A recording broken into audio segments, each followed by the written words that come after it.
Trust news, सच और भरोसे का प्रतीक।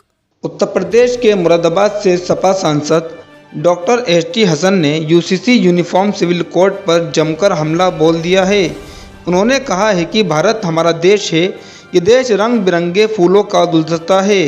इसमें हर धर्म जाति के लोग रहते हैं और हर व्यक्ति को अपने धर्म को मानने की इजाज़त है, वो भी तब से जब से ये देश आज़ाद हुआ है, क्योंकि इस देश को आज़ाद कराने में हर धर्म के मानने वालों ने अपने प्राणों की आहुति दी है। तब हमारा देश आज़ाद हुआ है। जिस वक्त देश आज़ाद हुआ उस वक्त कानून बना था जिसे बाबा साहेब अम्बेडकर जी ने लिखा था, जिसमें लिखा है कि हर इंसान को अपने मज़हब को फ्रीली फॉलो करने की इजाज़त होगी और अपने धर्म को प्रमोट करने की भी इजाज़त होगी। ये संविधान में लिखा हुआ है। वहीं सपा सांसद ने कहा, हम अगर शरीयत के कुछ कानून अपने लागू कर रहे हैं तो किसी दूसरे को तकलीफ़ क्यों है। इस्लाम पहला वे धर्म है जिसमें महिलाओं को उनके पैतृक संपत्ति पर अधिकार दिया था। जहाँ तक सवाल आता है दूसरी शादी नहीं कर सकते, तो मैं सवाल पूछता हूँ, अगर किसी की पत्नी बीमार या किसी के बच्चे पैदा नहीं होते, कोई डिफेक्ट है, तो पत्नी की इजाज़त से दूसरी शादी करने में आपको क्या तकलीफ़ है। आपने तो हमारे देश के अंदर बेगर्दी बेहयाई को आम कर दिया। आपने लिव इन रिलेशनशिप होमोसेक्सुअलिटी को संवैधानिक दर्जा दे दिया है, तो आप किस मुंह से कह सकते हैं दूसरी शादी मत करो।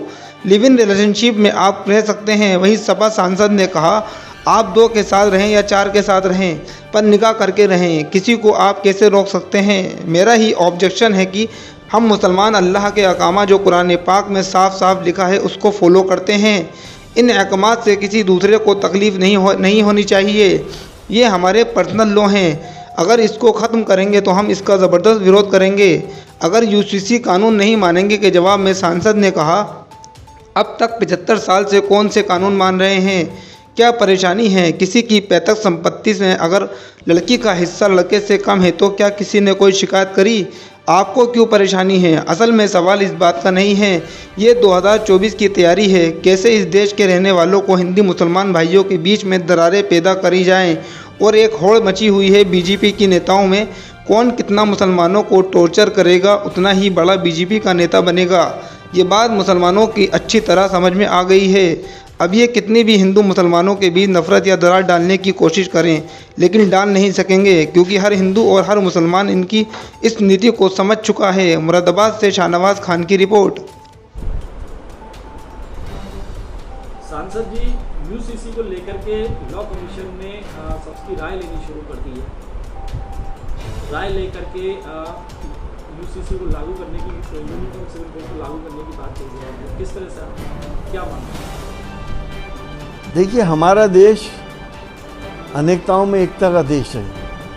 हमारा देश रंग बिरंगी फूलों का एक गुलदस्ता है। जिस वक्त देश आज़ाद हुआ था उस वक्त कानून बना था कि अम्बेडकर साहब ने जिसके अंदर ये लिखा है कि हर इंसान को अपने मज़हब को फ्रीली फॉलो करने की इजाज़त होगी और अपने धर्म को प्रमोट करने की भी इजाज़त होगी। ये संविधान में लिखा हुआ है। हम शरीयत के कानून अगर हम अपने ऊपर कुछ लागू कर रहे हैं तो किसी दूसरे को तकलीफ़ क्यों है। अगर इस्लाम पहला वो धर्म है जिसने 1400 साल पहले महिलाओं को उनके पैतृक संपत्ति में अधिकार दिया था, वो अलग बात है कि लड़के का कितना हिस्सा, लड़की का कितना हिस्सा, ये कुरान शरीफ में इसका हुक्म दिया गया है। कोई भी मुसलमान कुरान पाक को डिनाई नहीं कर सकता। अगर वो अच्छा मुसलमान है तो हम भी नहीं कर सकते। कुरान पाक ने जो हमें हिदायतें दी हैं हम उसे ही फॉलो करेंगे। ये कानून कितने ही बना दें, इनके कानून का हमारे पास असर नहीं पड़ेगा। मुसलमान कुरान पाक की रूह से अपने फैसले करेगा। जो अपनी संपत्ति अपने बच्चों में बांटनी है उसको शरीयत के हिसाब से देगा।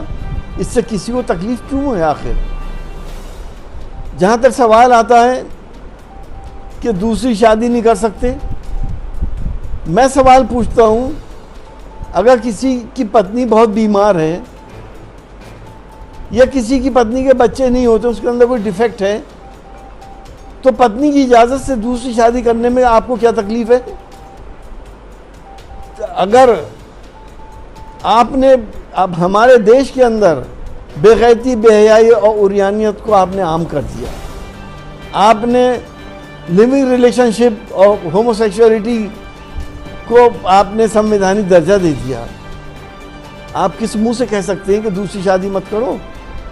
जब लिविंग रिलेशनशिप में आप रह सकते हैं, अब आप 2 के साथ रहिए, 4 के साथ रहिए, 10 के साथ रहिए, निकाह करके रहिए, आप कैसे रोक लेंगे?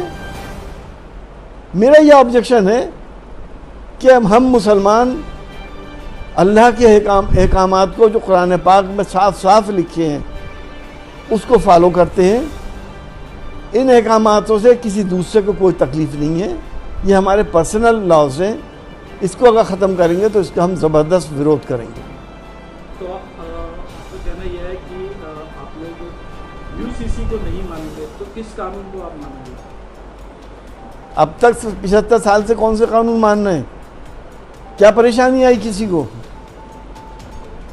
पैतृक संपत्ति में अगर लड़की का हिस्सा कम है लड़के से तो किसी ने शिकायत करी?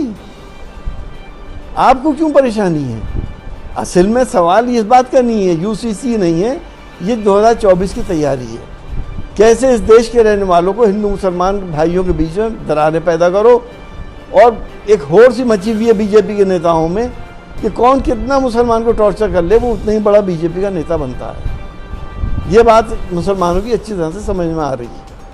आपका एक बयान ये भी अभी संज्ञान में आया था कि हम शरीयत को मानेंगे, हम शरीयत के कानून को मानेंगे, यूसीसी के कानून को हम नहीं मानेंगे।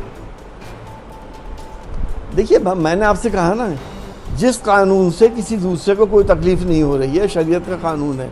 ये कुरान पाक के अंदर साफ साफ हिदायतें दी गई हैं। हर मुसलमान कुरान पाक को मानता है और अगर वो नहीं मानता तो वो अच्छा मुसलमान नहीं है। किस मुंह से आदमी कुरान पाक को डिनाई कर सकता है? आप किसी भी मुसलमान से पूछ लीजिए कि क्या जो कुरान पाक में लिखा है आप उसे नहीं मानेंगे? नहीं मानेंगे तो आप कहीं और जाइए। हम कैसे इस फार्मूले पे चल सकते हैं?